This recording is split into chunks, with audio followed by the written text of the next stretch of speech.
Assalamualaikum warahmatullahi wabarakatuh. Hai guys, ketemu lagi sama kakak. Nah, kali ini kakak akan ngebahas materi tentang ciri-ciri makhluk hidup. Oke, ciri makhluk hidup yang pertama bernapas. Bernapas adalah proses memasukkan oksigen dan mengeluarkan karbon dioksida dan H2O atau uap air. Iritabilitas, kemampuan makhluk hidup menanggapi rangsang. Nutrisi, autotrof, berarti organisme atau individu yang mampu membuat makanan sendiri. Heterotrof, mendapat makanan dari autotrof. Terus ada ekskresi, yaitu proses pengeluaran zat sisa yang sudah tidak diperlukan tubuh. Contohnya ngeluarin keringat. Keringat itu udah nggak diperlukan lagi oleh tubuh. Terus ada bergerak. Bergerak itu kalau manusia sama hewan bergerak secara aktif, tumbuhan bergerak secara pasif. Tumbuh dan berkembang. Pertumbuhan adalah peristiwa pertambahan volume dan ukuran. Pertumbuhan bersifat irreversibel, artinya tidak dapat kembali ke semula. Perkembangan adalah proses menuju kedewasaan. Perkembangan bersifat reversibel, artinya dapat kembali ke semula. Contoh, kalau misal ada anak bayi, dia tumbuh, otomatis dia akan nambah tinggi, akan nambah gendut. Nah, kalau dia udah nambah tinggi, nggak mungkin saat tua dia kembali menyusut seperti bayi. Itu yang dimaksud irreversibel. Sementara kalau perkembangan kan reversibel. Jadi ada bayi. Bayi itu kan kalau misal makan harus disuapin. Sekarang kalau misal kita udah jompo, tua, nenek-nenek gitu ya kan, kadang makan juga harus disuapin kayak bayi. Nah, jadi balik lagi kedewasaannya itu ke saat masih kecil. Oke, di sini ada juga perkecambahan, metamorfosis, dan tumbuh kembang manusia. Ciri makhluk hidup berikutnya adalah reproduksi. Reproduksi adalah usaha makhluk hidup untuk memperbanyak diri guna melestarikan jenisnya agar tidak punah. Nah, kalau misal ini ada vivipar, ovipar, dan ovovivipar. Terus kalau misal pada tumbuhan, ada perkembangbiakan secara generatif dan vegetatif.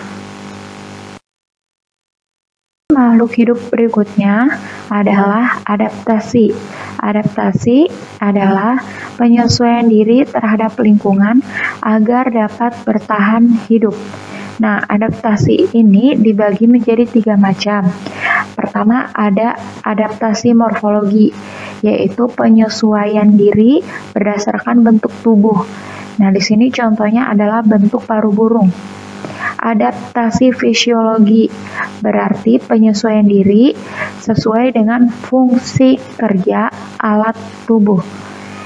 Nah, terus terakhir ada adaptasi tingkah laku. Ya, adaptasi morfologi adalah penyesuaian diri terhadap lingkungan sesuai bentuk tubuh. Contoh, teratai memiliki daun yang lebar. Adaptasi fisiologi adalah penyesuaian fungsi alat tubuh terhadap lingkungan. Contoh, bunga bangkai mengeluarkan bau busuk untuk menarik perhatian serangga. Adaptasi tingkah laku adalah penyesuaian terhadap lingkungan dalam bentuk tingkah laku. Contoh, bunglon mengubah warna kulitnya. Ciri makhluk hidup berikutnya adalah memiliki bahan genetik. Setiap makhluk hidup memiliki bahan genetik berupa asam nukleat, terdiri atas DNA, deoksiribonukleik acid, dan RNA, ribonucleic acid. Ciri makhluk hidup berikutnya bernapas. Sebagian besar makhluk hidup memerlukan oksigen untuk bernapas. Proses pembakaran makanan C6H12O6 atau glukosa ditambah 6O2 menghasilkan 6CO2 ditambah 6H2O plus energi. Alat pernapasan berupa paru-paru itu pada manusia dan hewan darat, insang pada hewan air, trakea pada serangga. Alat pernapasan pada tumbuhan, stomata adalah lubang kecil yang terdapat pada permukaan daun. Lentisel adalah lubang kecil yang terdapat pada permukaan kulit batang. Ciri lainnya iritabilita. Iritabilita adalah kemampuan untuk menerima rangsang. Manusia dan hewan memiliki alat indera yang peka terhadap rangsang. Tumbuhan tidak memiliki alat indera dan sistem saraf untuk menerima rangsang. Rangsang yang datang pada tumbuhan disebarkan oleh cairan dalam sel tumbuhan. Ciri makhluk hidup lainnya bergerak. Manusia dan hewan bergerak secara aktif karena dapat berpindah tempat. Alat gerak manusia berupa tangan dan kaki. Alat gerak hewan berupa kaki atau tungkai, sayap, sirip, dan lain-lain. Tumbuhan melakukan gerakan tanpa berpindah tempat yang disebut gerak pasif. Contoh gerak tumbuhan ke arah cahaya matahari dan gerak akar ke arah bawah tanah. Oke, sekarang kita simak video berikut.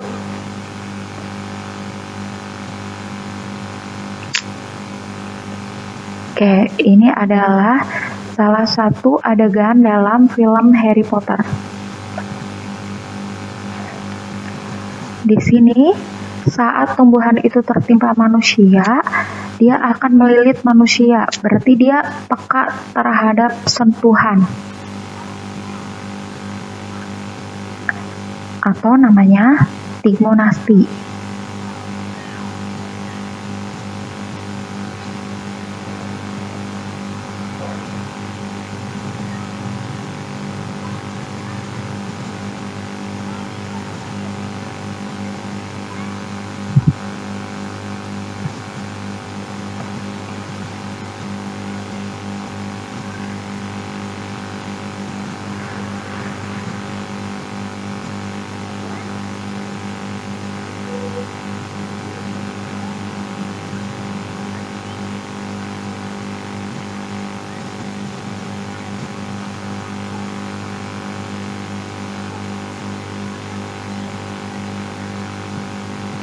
Nah, di sini ada yang mengeluarkan cahaya.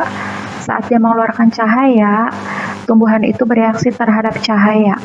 Nah, tumbuhan yang geraknya dipengaruhi oleh cahaya itu ada yang namanya fototropisme, ada yang namanya fototaksis, dan ada yang namanya fotonasti. Oke, ini adalah animasi dari beberapa contoh gerak tumbuhan. Ini ada cahaya matahari.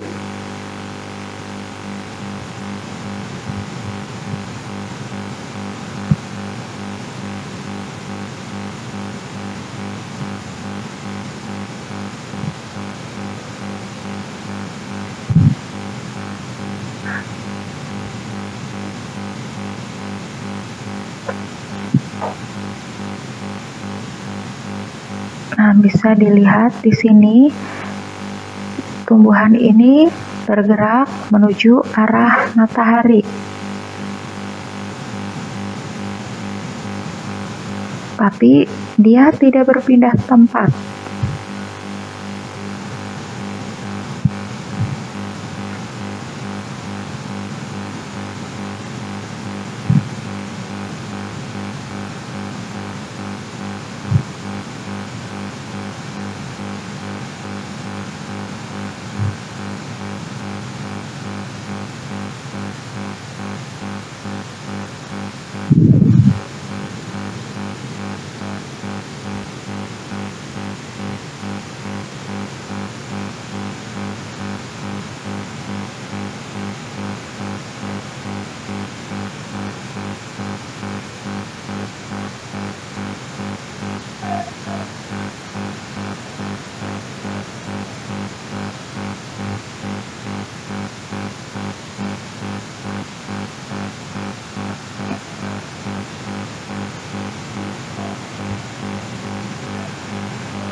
Di sini kakak singkat. Nah, kalau tadi matahari, berikutnya adalah rangsangan berupa air.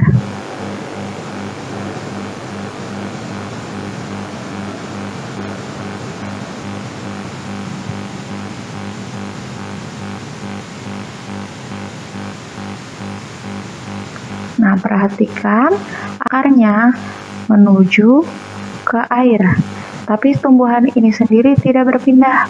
Nah, nanti di kelas 8 kalian akan belajar macam-macam gerak tumbuhan. Kalau tadi gerak kalau dipengaruhi cahaya, ada fototropisme, fotonastik, fototaksis. Kalau dipengaruhi air, berarti hidrotropisme, hidronastik, dan hidrotaksis.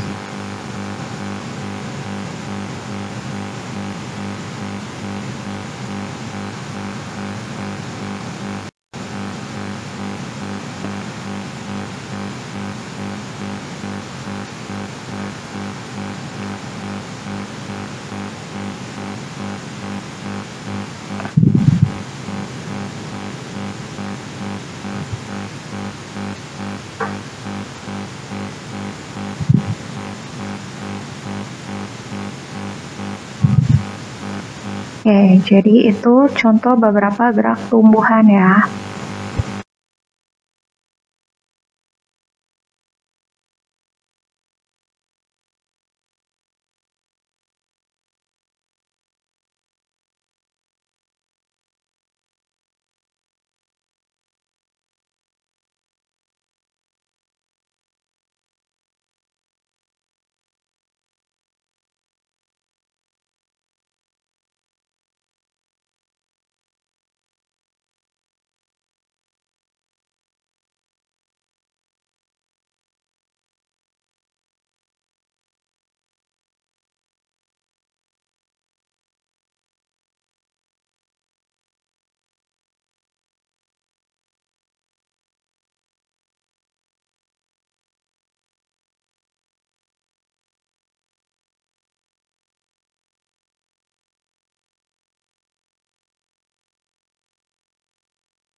Oke, sekian penjelasan untuk materi hari ini. Thanks for watching this video and stay tuned. Wassalamualaikum warahmatullahi wabarakatuh.